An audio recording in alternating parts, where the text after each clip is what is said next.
Bienvenue à tous. C'est encore une fois de plus votre sœur Pam.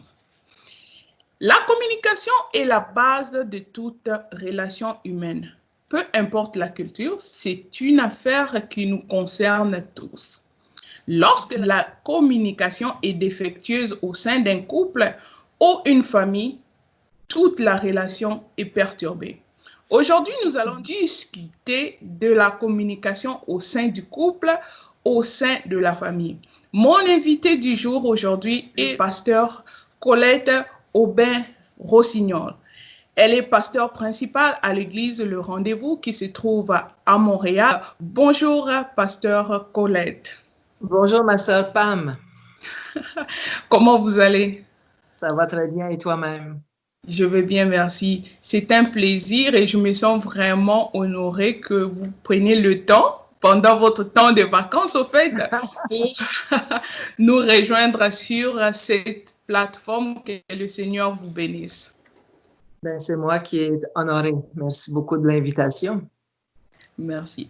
Pasteur Colette, est-ce que vous pouvez un peu nous parler de vous?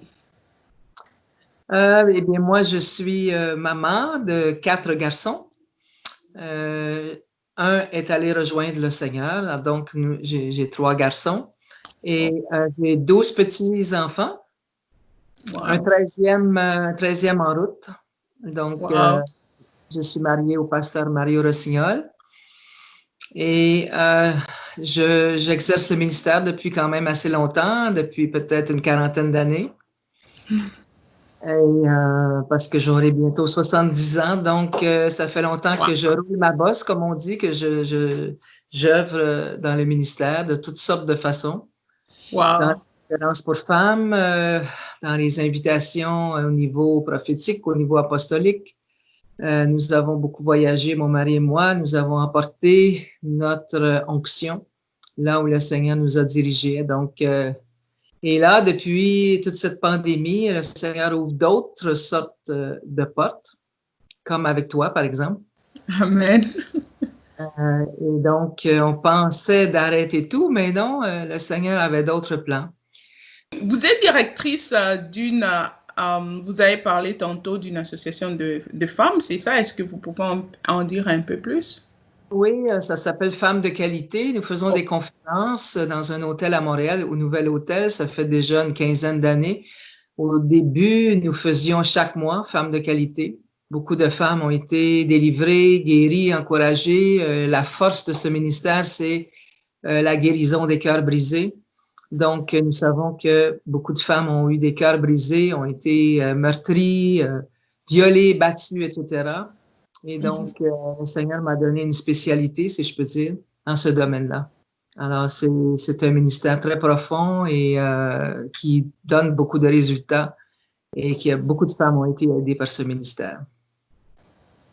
OK. Wow, que Dieu soit loué. Pasteur Colette, aujourd'hui, le sujet de notre conversation, c'est la communication. Oui. Nous entendons toujours qu'une bonne communication est très importante au sein d'un couple, au sein d'une famille, au fait, en général. Et de quoi s'agit-il et pourquoi est-elle importante? Ben, en fait, le Seigneur nous a sauvés afin que nous puissions communiquer avec lui. Alors, donc, c'est à la base de notre foi, c'est à la base de notre relation avec lui. Il est dit dans 2 Corinthiens 13 que la grâce du Seigneur Jésus, l'amour de Dieu et la communication du Saint-Esprit soient avec nous. Donc, la communication du Saint-Esprit.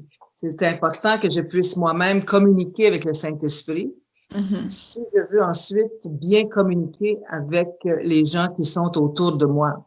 Et la majorité des conflits viennent d'une mauvaise communication. Et à la base, la communication, c'est d'abord et avant tout l'écoute. Une écoute active, une écoute de vouloir vraiment comprendre qu'est-ce que la personne passe au travers, qu'est-ce que la personne peut vivre. Mais il est arrivé que dans notre tradition religieuse, dans notre communication, nous sommes beaucoup sur l'autodéfensive. L'autodéfensive va mettre des murs. J'essaie de me défendre. La personne a un reproche à me faire. La personne veut exprimer une frustration. Et dès que je me sens coupable, dès que je me sens confrontée, au lieu de continuer d'écouter, eh bien, je mets un mur. Et ce mur-là va faire des divisions dans le couple, dans la famille. Et donc, à la base de la communication, il y a l'écoute. Jacques 1,19 me dit, soyez prompts à écouter, lents à parler, lents à se mettre en colère. Car la colère de l'homme n'accomplit pas la justice de Dieu. Nous sommes appelés, vous et moi, à vivre dans la justice de Dieu. La justice, ça veut dire, il n'y a pas de condamnation. Ça veut dire, je suis pardonné. Ça veut dire, la miséricorde de Dieu est infinie. Donc, nous, comme couple, comme famille, nous sommes appelés à vivre dans cette justice. Mais on a été fondés dans la loi. Et c'est tellement bien ancré en nous, cette loi, qu'il nous faut faire ce transfert, de sortir de la loi pour entrer dans la justice et d'accorder aux autres cette justice aussi. Donc, quand je me mets en colère, je n'accomplis pas cette justice. Donc, le Seigneur nous invite à changer la promptitude que nous avons à toujours répliquer, à donner notre opinion, à donner un conseil, à dire que c'est pas ça qu'il faut faire. On est tellement prompt dans ce domaine-là que nous ne sommes pas prompts à écouter. Jacques 19 nous dit, soyez prompts à écouter. Et ça, c'est une discipline à aller chercher. C'est un réflexe à aller chercher. Et il nous faut des guérisons intérieures pour ça, parce que très souvent, on est blessé et c'est pourquoi on est sur la défensive. Et la défensive va détruire les relations. Wow. Merci pour la réponse, Pasteur Colette. Mais y a-t-il une différence entre la manière dont les hommes et les femmes communiquent? Oui, oui. Et c'est de là que viennent souvent les problèmes. Et souvent, les femmes, on veut que notre mari soit comme une femme. Et l'homme veut que sa femme soit comme un homme. Et il va nous falloir essayer de se mettre dans la peau de l'autre. Il faut que la femme comprenne qu'un homme n'a pas beaucoup d'écoute en général. Il est surtout touché par la vue et non pas par qu'est-ce qu'on dit. Alors, on doit s'habituer. Moi, j'ai élevé 4 garçons, j'ai un mari, je suis entourée beaucoup d'hommes, donc j'ai été habituée. Il faut que je m'habitue encore. Je pense que c'est un combat d'une vie. Parce qu'après 2 minutes, un homme n'écoute plus. Je ne dis pas ça pour les insulter, mais c'est comme ça. Il faut essayer de condenser et d'aller droit au but avec un homme. Tandis qu'une femme a besoin d'exprimer ses émotions. Il faut que l'homme s'ajuste aussi. Montrez à votre tour. Hein, la Bible dit à la femme de convaincre l'homme par sa conduite plutôt que par ses paroles nombreuses. Et il dit aussi à l'homme, eh bien, montrez à votre tour de la sagesse dans votre rapport avec votre femme, sachant qu'elle est faible. Elle est plus faible au niveau, c'est-à-dire elle a une faiblesse dans ses émotions. Elle est plus sensible, elle est plus fragile. Elle est plus facilement attristée par des petits détails, par des petites choses, alors que l'homme, ce petit détail-là, pour lui, c'est pas grand-chose. Donc, il faut mettre de l'eau dans notre vin, comme on dit, essayer de se mettre dans la peau de l'autre et de sourire un peu pour l'autre personne. Et l'homme devra, lui aussi, faire un effort pour la laisser s'exprimer, prendre le temps.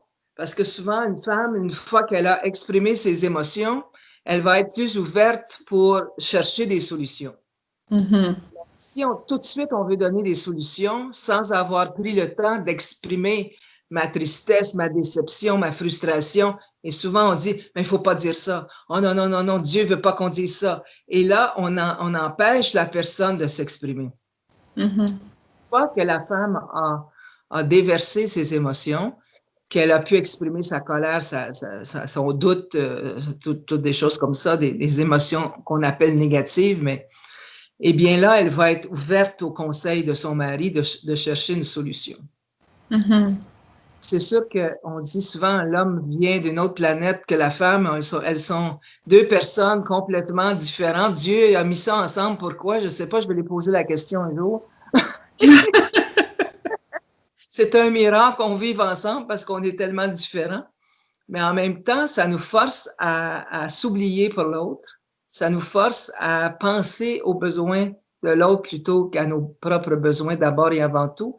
Ça nous force à mettre l'égoïsme de côté parce que c'est vrai qu'un homme et une femme, ça pense pas toujours pareil, c'est différent. Et c'est pour ça que la communication doit être d'abord et avant tout un exercice d'écoute. Oh, amen, amen. Ça, c'est très intéressant. Mais vous avez parlé tantôt, oui, la femme et l'homme, il y a une différence dans la manière de communiquer, mais est-ce que cela s'applique aussi dans la compréhension? Y a-t-il aussi une différence au niveau de compréhension du langage par rapport à un homme et une femme? Exactement. Ce qui est la chose la plus importante, vous venez de mettre le doigt dessus, c'est la compréhension. À partir du moment où je me sens compris, il y a un déclic qui se fait, il y a une confiance qui s'établit, il y a une communication qui s'établit. J'ai besoin de me sentir compris, homme ou femme, comprise ou compris. Et à partir du moment où l'autre peut me dire « je te comprends », ça ne veut pas dire que je t'approuve, mais je te comprends. Je comprends pourquoi tu es en colère. Je comprends pourquoi tu es déçu. Je comprends que tu es triste. Et je serais triste moi aussi à ta place. Je serais fâchée moi aussi à ta place. Alors je valide, je suis validée dans ce que je vis. Mais si on me dit toujours que j'ai pas d'affaire à vivre ça, que je devrais pas me sentir comme ça, eh bien, je mettrai un mur inévitablement. Donc, la compréhension est une clé très, très importante. Même chose pour l'enfant. Il arrive de l'école, il est fâché, il est en colère, il lance son livre, il lance son sac d'école et tout ça. Et là, parce que nous sommes souvent dans la loi plutôt que dans la justice, eh bien, nous allons reprendre l'enfant. Va chercher ton sac. On ne lance pas son sac comme ça, là. On peut l'asseoir et dire, qu'est-ce que tu as vécu à l'école aujourd'hui? Qu'est-ce qui s'est passé? Ensuite, on pourra le corriger. Ensuite, on pourra lui donner un conseil. Et c'est comme ça dans les conversations, on est si prompt à dire à la personne qu'elle ne devrait pas ou qu'elle devrait. Si les parents changent leur manière avec les enfants, moi, j'aurais aimé savoir ces choses bien avant aujourd'hui. J'ai fait des erreurs, comme tous les parents. J'ai fait des erreurs dans la communication. On veut tellement que nos enfants soient bien, qu'ils nous fassent honneur et qu'ils réussissent plutôt que de rechercher leur bien-être intérieur. Si nous cherchions davantage le bien de leur âme, la paix dans leur cœur, comment ils se sentent, nous éviterions beaucoup de problèmes dans la vie. Oui, oui, ça c'est vrai. Vous avez mentionné quelque chose, vous avez insisté aussi dessus, la compréhension entre l'homme et la femme, parce que beaucoup de gens parlent, ils sont tentés de dialoguer, mais il y a beaucoup d'éléments qui manquent dans cette communication-là. Vous avez mentionné l'écoute et la compréhension qui sont des éléments très importants. Alors, si je peux un peu résumer ce que vous venez de dire, vu que l'homme et la femme diffèrent dans la façon de communiquer et de comprendre, les deux partenaires doivent s'ajuster à la manière dont les deux, au fait, communiquent. Alors, toi, l'homme, tu dois donner du temps, être patient avec ton épouse, qu'elle finisse tout qu'elle vide son sac, un peu comme on dit, qu'elle vide son sac, et puis, la femme, à son niveau, à elle, vu que les hommes n'aiment pas des longues histoires, est-ce qu'il y a aussi de l'ajustement qui doit se faire à ce niveau-là, qu'elle puisse peut-être aussi raccourcir son histoire lorsqu'elle est fâchée? Oui, c'est ce que je disais tout à l'heure. Les femmes ont fait beaucoup de détours pour finalement arriver à un but. Et puis, bon, c'est sûr qu'on est comme on est, mais en même temps, on devra s'ajuster aussi parce que on sait que les hommes, le temps d'écoute est raccourci par rapport à nous. Non pas qu'ils sont moins intelligents, mais ils sont moins émotionnels, ils sont plus cérébrales, intellectuels, et la femme est plus émotionnelle, et c'est pas un négatif d'un côté ou de l'autre. Nous sommes comme nous sommes. Comme nous sommes. On doit s'assumer, on doit s'accepter. Et on doit accepter comment notre mari est. Il y a des maris qui sont très émotionnels aussi, hein, qui ont un petit côté féminin. Bon, c'est pas, ils sont faits comme ça. C'est la même chose pour la femme. Il y a des femmes qui sont plus rationnelles. Alors, il va falloir s'ajuster et comprendre le caractère de l'autre. Parce qu'on essaie de changer les personnes. C'est ça le problème dans le mariage. On essaie de changer l'autre à notre image, à notre ressemblance. On essaie de l'ajuster, de le contrôler. Et il va nous falloir accepter, parce que souvent, l'homme a besoin d'un 2-3 jours de caverne qu'on appelle, là. Il a besoin d'aller dans ses jeux vidéo, dans sa télé, dans ses films ou dans ses affaires. Et puis nous, les femmes, des fois, on essaie d'aller le chercher dans sa caverne, de le sortir de force, et ça marche pas. J'ai beau l'essayer, moi, régulièrement, ça marche pas. Je m'essaie de temps en temps, vous comprenez, même si je sais que c'est pas une bonne chose, mais parce que je suis émotionnelle, je suis poussée dans mes émotions parfois. Et j'appelle ça, moi, la malédiction d'Adam, la malédiction d'Ève. Dieu a mis une malédiction sur Ève. En Jésus-Christ, on peut l'enlever, cette malédiction-là. Mais il a dit à Ève, tes désirs se porteront vers ton mari. Alors, nos désirs ne sont pas toujours sanctifiés. Nos désirs ne sont pas toujours, toujours bons. Et souvent, on a de la dépendance émotionnelle et on est porté à vouloir que notre mari soit notre sauveur, que notre mari soit notre aide. Tant mieux quand il l'est. Ça fait vraiment du bien. Il y a des jours où il ne sera pas à la hauteur. Il y a des jours où il ne sera pas, même si c'est un bon mari, là, il y a des jours où il ne sera pas capable de nous consoler, de nous réconforter. On doit développer une communication avec le Seigneur, une communion, et d'inviter le consolateur dans notre vie. Parce que la femme a souvent besoin d'être consolée. Et si notre mari n'est pas toujours capable, pour une raison ou pour une autre, de nous consoler, on va être frustré, on va être fâché contre lui. On a le consolateur. Amen. On doit prendre un temps avec lui et l'inviter pour nous consoler. Amen. Amen. Donc, Pasteur Colette, il y a un terme qui s'utilise souvent. On parle de l'écoute active. Cette écoute active-là, il s'agit de quoi au fait? C'est ça que tout à l'heure, je vais vous lire directement le verset dans Jacques, si j'ai le temps. Ceux qui ont leur Bible, vous pouvez la prendre avec moi. Jacques 1,19 nous dit que tout homme soit prompt à écouter, lent à parler, lent à se mettre en colère, car la colère de l'homme n'accomplit pas la justice de Dieu. Dans ces deux versets, le mot le plus important, comme je disais tout à l'heure, c'est le mot justice. Parce que il faut enlever la condamnation de nos conversations. Il faut enlever la condamnation de nos conversations. Il faut enlever la culpabilité. Parce que déjà, l'être humain porte une grande culpabilité. Ça vient de la loi, ça vient de nos ancêtres, ça vient de notre éducation, ça vient de toutes sortes de choses qu'on a vécues. Nous portons cette culpabilité en nous et on essaie toujours de l'écraser, cette culpabilité-là.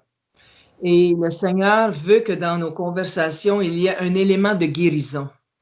Un élément de guérison. Laissez-moi vous lire un verset qui dit « Tel qui parle légèrement blesse comme un glaive, mais la langue des sages apporte la guérison. » Proverbe 12, 18. Proverbe 15, 1 nous dit aussi « Une parole douce calme la fureur. » Donc, il y a une douceur qui vient du Saint-Esprit, il y a une douceur qui vient de la tendresse de Jésus-Christ. Paul dira à un moment donné, je crois que c'est dans Thessaloniciens, que la tendresse de Jésus soit avec vous. Retrouvons cette tendresse. Nous sommes portés à crier quand on n'a pas de... on n'arrive pas à se comprendre. Mhm. Bien quand le Seigneur m'avait dit, mais j'avais 4 garçons, évidemment, ça bouge dans une maison, 4 petits garçons. Maintenant, ils sont des hommes mariés avec des enfants et tout, mais quand ils étaient jeunes, c'était assez chaotique parfois dans la maison. Et le Seigneur m'a dit, tu vas arrêter de crier. Je ne veux plus que tu cries avec les enfants. J'avais entendu ça fort dans mon cœur. C'était un réflexe habituel.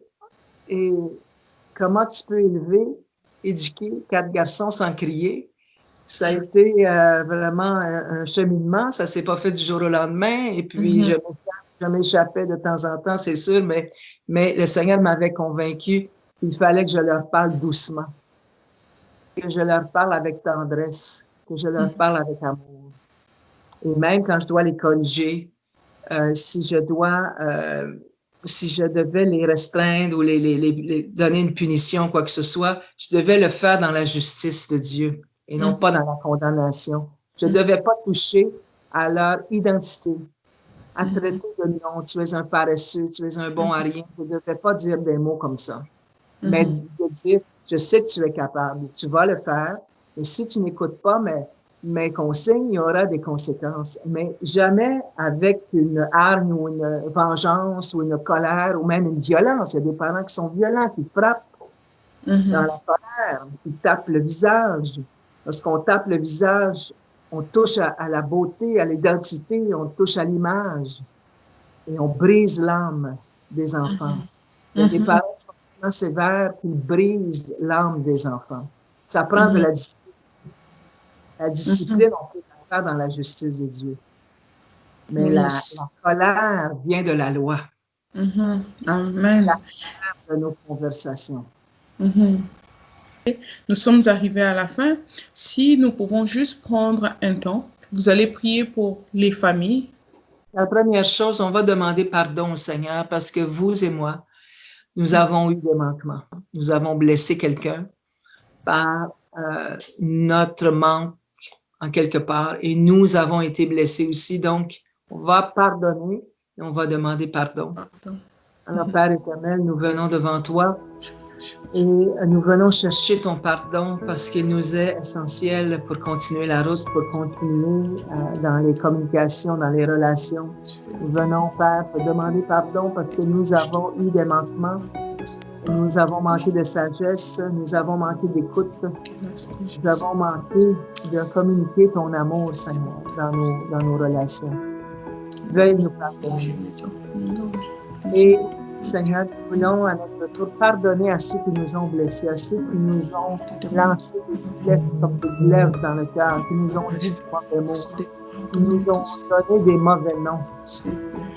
Seigneur, il y a des pères qui ont donné des noms à leurs enfants, j'ose même pas répéter ces noms, Seigneur, mais toi, tu le sais. Et nous voulons leur pardonner et annuler l'effet de ces noms au nom de Jésus. Nous voulons annuler les malédictions qui sont venues par des mauvais mots.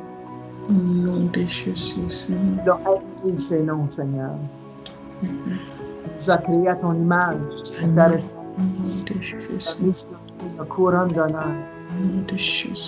De relever la tête de ceux qui sont abattus, de relever l'estime de soi, l'image de soi. De rétablir les familles, mon Père. Merci, Seigneur. Merci. Je te remercie, Seigneur. Je te bénis, ô Dieu Tout-Puissant. Merci que nous avons l'avantage de communiquer avec toi chaque jour. Tu es toujours accessible.